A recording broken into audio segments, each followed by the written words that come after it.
दोस्तों समय को ना बर्बाद करते हुए वीडियो को हम लोग शुरू करते हैं। दोस्तों देखिए, आपका पहला प्रश्न है कि भारतीय संविधान का अनुच्छेद 17 संबंधित है, यानी कि अनुच्छेद 17 में किसकी बात किया गया है। तो दोस्तों आप सभी को बता दूं, अनुच्छेद जो 17 है इसमें अस्पृश्यता का अंत की बात किया गया है, यानी छुआछूत की अंत का बात किया गया है। ऑप्शन नंबर सी वाला सही हो जाएगा, पहले वाले का आंसर। अब चलिए हम लोग चलते हैं अपने दूसरे नंबर के प्रश्न की ओर। जल्दी से आप सभी लोग इसका कमेंट बॉक्स में कमेंट में आंसर बताइएगा।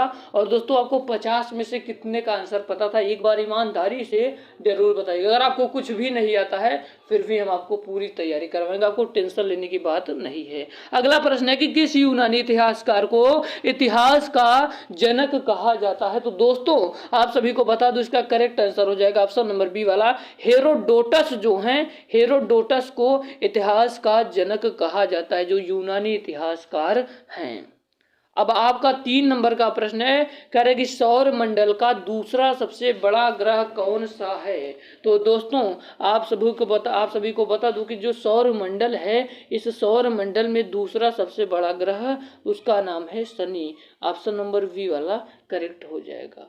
तो चलिए दोस्तों हम लोग चलते अपने अगले प्रश्न की ओर। कह रहा है कि प्लासी का युद्ध, जो प्लासी युद्ध का मैदान है, किस राज्य में है। तो दोस्तों आप सभी को बता दूं, जो प्लासी जो युद्ध का जो मैदान है वो जिस राज्य में है दोस्तों, उसका नाम है भैया, उसका नाम है पश्चिम बंगाल। ऑप्शन नंबर सी वाला सही हो जाएगा। ये थोड़ा सा टिक गलत लग गया है दोस्तों, ऑप्शन नंबर सी वाला हो जाएगा सही। पश्चिम बंगाल में प्लासी का युद्ध का जो मैदान है वो प्लासी का युद्ध का जो मैदान है वो पश्चिम बंगाल में स्थित। ऑप्शन नंबर सी वाला सही हो जाएगा। अब 5 नंबर का आपका क्वेश्चन है। 5 नंबर का क्वेश्चन कह रहा है कि पृथ्वी का विशालतम पारिस्थितिक तंत्र है।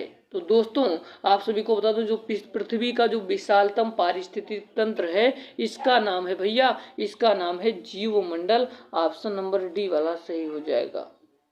अब हमारा 6वां नंबर का प्रश्न क्या कह रहा है, कह रहा है कि निम्नलिखित में से कौन सा राज्य कपास का सर्वाधिक उत्पादन करता है। दोस्तों तो दोस्तों आप सभी को बता दूं कि जो कपास का सर्वाधिक उत्पादन करता है दोस्तों, उसका नाम है महाराष्ट्र, यानी ऑप्शन नंबर ए वाला सही हो जाएगा। अब हम लोग चलते हैं अपने अगले प्रश्न की ओर। 7 नंबर का प्रश्न करें कि फ्रंटियर गांधी के नाम से किसे जाना जाता है। ये भी बड़ा महत्वपूर्ण प्रश्न है दोस्तों, कि जो फ्रंटियर गांधी के नाम से किसे जाना जाता है। तो दोस्तों आप सभी को बता दूं कि फ्रंटियर गांधी के नाम से जिन्हें जाना जाता है, उसका करेक्ट आंसर हो जाएगा ऑप्शन नंबर सी वाला, खान अब्दुल गफ्फार खान को ही फ्रंटियर गांधी के नाम से जाना जाता है। उम्मीद करता हूं ये सारे प्रश्न आप सभी के समझ में आ रहे होंगे। हम लोग चलते हैं अपने अगले प्रश्न की ओर। कह रहा है कि पेट्रोल की गुणवत्ता की माप किससे की जाती है। जो पेट्रोल की गुणवत्ता की जो माप है किससे की जाती है, ये भी बड़ा महत्वपूर्ण प्रश्न है। तो दोस्तों आप सभी को बता दूं, इसकी जो गुणवत्ता की माप की जाती है उसका नाम है ऑक्टेन संख्या। इसका मतलब करेक्ट आंसर कौन हो जाएगा, ऑप्शन नंबर सी वाला इस करेक्ट आंसर हो जाएगा। अब आपका 9 नंबर का प्रश्न है, बहुत ही महत्वपूर्ण है। कह रहा है कि अमीर खुसरो किस सुल्तान के दरबारी कवि थे। तो दोस्तों आप सभी को बता दूं कि जो अमीर खुसरो थे वो किस सुल्तान के दरबारी कवि थे, वो थे अलाउद्दीन खिलजी के, यानी कि करेक्ट आंसर हो जाएगा ऑप्शन नंबर डी वाला, अलाउद्दीन खिलजी के। दोस्तों अमीर खुसरो जो किस सुल्तान के दरबारी कवि थे, तो अलाउद्दीन खिलजी के। कोई डाउट तो नहीं कि मैं बहुत तेजी से पढ़ा रहा हूँ, एक बार कमेंट बॉक्स में आपका कमेंट करना बनता है। और वीडियो कैसी लगी, अगर आप एक कमेंट करेंगे फिर भी दोस्तों हमको मोटिवेशन प्राप्त होता है, जिससे वीडियो बनाने की आप लोगों के लिए इच्छाएं बढ़ जाती हैं और बेहतरीन टॉपिक पर बेहतरीन कंटेंट प्रोवाइड करते हैं। अब हम लोग चलते हैं अपने अगले प्रश्न की ओर। 10 नंबर का प्रश्न है कि अंतर्राष्ट्रीय महिला दिवस कब मनाया जाता है। अंतर्राष्ट्रीय महिला दिवस मनाया जाता है, तो दोस्तों आप सभी को बता दूं कि जो अंतर्राष्ट्रीय महिला दिवस है ये 8 मार्च के दिन मनाया जाता है। इसका मतलब करेक्ट आंसर हो जाएगा ऑप्शन नंबर ए वाला सही हो जाएगा। अब हम लोग चलते हैं अपने 11 नंबर के प्रश्न की ओर। कह रहा है कि बाबर ने इब्राहिम लोदी को किसकी लड़ाई में हराया था। ये भी रहा बड़ा इंपॉर्टेंट प्रश्न। तो दोस्तों आप सभी को बता दूं कि पानीपत की युद्ध में ही बाबर ने इब्राहिम लोदी को हरा दिया था। ठीक है ना। अब हम लोग चलते हैं अपने 12 नंबर के प्रश्न की ओर। कोई अगर आपको डाउट लग रहा है तो आप कमेंट बॉक्स में कमेंट कर सकते हैं। डर्मेटोलॉजी है। डर्मेटोलॉजी क्या है दोस्तों, तो आप सभी को बता दूं त्वचा का अध्ययन ही डर्मेटोलॉजी कहलाता है। इसका मतलब करेक्ट आंसर हो जाएगा ऑप्शन नंबर डी वाला। अब हम लोग चलते हैं अपने 12 नंबर के प्रश्न की ओर। 13 नंबर के प्रश्न की ओर कह रहा है कि शिक्षा का अधिकार अधिनियम किस आयु तक के बच्चों के लिए निःशुल्क और अनिवार्य शिक्षा का प्रावधान करता है। तो दोस्तों आप सभी को बता दूं इसका राइट आंसर हो जाएगा ऑप्शन नंबर ए वाला 14 वर्ष के बच्चों तक। हमारा 14 नंबर का प्रश्न है कि आईने ए अकबारी का लेखक कौन है। तो दोस्तों आप सभी को बता दूं आईने ए अकबारी का जो लेखक है वो अबुल फजल है। इसका मतलब करेक्ट आंसर हो जाएगा ऑप्शन नंबर सी वाला सही हो जाएगा। अब हम लोग चलते हैं अपने अगले प्रश्न की ओर। हमारा 15 नंबर का प्रश्न क्या कह रहा है, इसको कमेंट बॉक्स में जल्दी से इसका आंसर बताइए मेरे लाल। आप सभी को बता दूं प्रथम एशियाई खेल किस देश में हुए थे। तो दोस्तों आप सभी को बता दूं प्रथम एशियाई जो खेल थे वो किस देश में हुए थे। उसका राइट आंसर हो जाएगा ऑप्शन नंबर बी वाला अपने भारत में दोस्तों हुआ था जो प्रथम एशियाई खेल हुआ था। हमारा 16 नंबर का प्रश्न क्या कह रहा है, ये भी बहुत इंपॉर्टेंट प्रश्न है। 16 नंबर का प्रश्न है कि भारतीय संगीत, क्या भैया भारतीय संगीत का उद्गम किसे माना जाता है। तो दोस्तों आप सभी को बता दूं इसका करेक्ट आंसर हो जाएगा सामवेद। भारतीय संगीत का उद्गम किसे माना जाता है, तो सामवेद। ऑप्शन नंबर बी वाला सही हो जाएगा। 17 नंबर का प्रश्न है कह रहा है कि कुत्ते यानी डॉग का वैज्ञानिक नाम क्या है।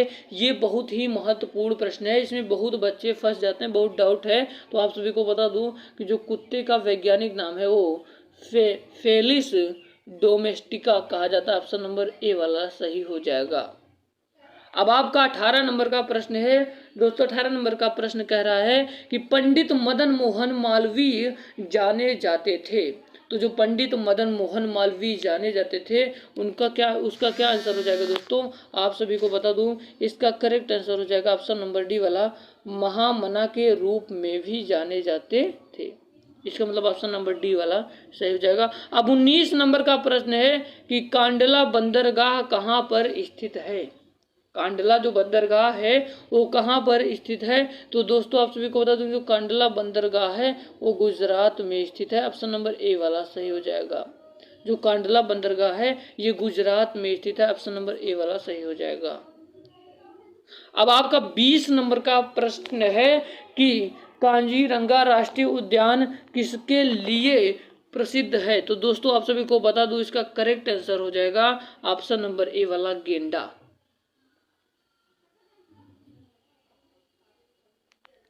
अब आपका 21 नंबर का प्रश्न है कह रहा है कि भारतीय वानिकी संस्थान भारत के किस शहर में स्थित है। तो दोस्तों आप सभी को बता दूं इसका करेक्ट आंसर हो जाएगा ऑप्शन नंबर सी वाला देहरादून में स्थित है। तो चलिए हम लोग चलते हैं बिना किसी देरी के 22 नंबर के प्रश्न की ओर। कह रहा है कि त्रिपिटक किससे संबंधित है। तो दोस्तों आप सभी को बता दूं ये जो त्रिपिटक है ये बौद्ध धर्म से संबंधित है। करेक्ट आंसर हो जाएगा ऑप्शन नंबर ए वाला। अब आपका 23 नंबर का प्रश्न कह रहा है कि बाहरी वायुमंडल में ओजोन की परत हमारी मदद करती है। तो दोस्तों ये बड़ा महत्वपूर्ण प्रश्न है। इसका करेक्ट आंसर हो जाएगा परावैंगनी विकिरण को अवशोषण करने में ही। इसका मतलब करेक्ट आंसर हो जाएगा ऑप्शन नंबर डी वाला परावैंगनी विकिरण का अवशोषण करने में ही दोस्तों ओजोन परत हमारी मदद करता है। ठीक है। अब हम लोग चलते हैं अपने अगले प्रश्न की ओर। कह रहे कि भारत की तट रेखा पर कितने राज्य स्थित हैं। तो दोस्तों आप सभी को बता दूं भारत की तट रेखा पर कितने राज्य स्थित है। इसका करेक्ट आंसर हो जाएगा ऑप्शन नंबर बी वाला। इसका करेक्ट आंसर हो जाएगा ऑप्शन नंबर बी वाला हो जाएगा भैया 9 राज्य स्थित हैं।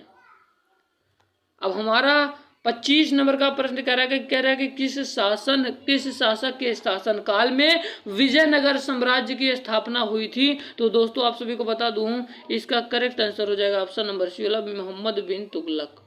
ऑप्शन नंबर सी वाला सही हो जाएगा। हम लोग चलते हैं अपने 26 नंबर के प्रश्न की ओर।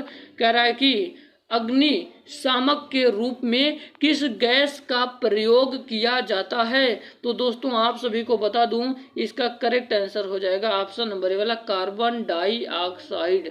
ऑप्शन नंबर ए वाला सही हो जाएगा। अब आपका 27 नंबर का प्रश्न कह रहा है कि भारतीय संविधान की प्रस्तावना में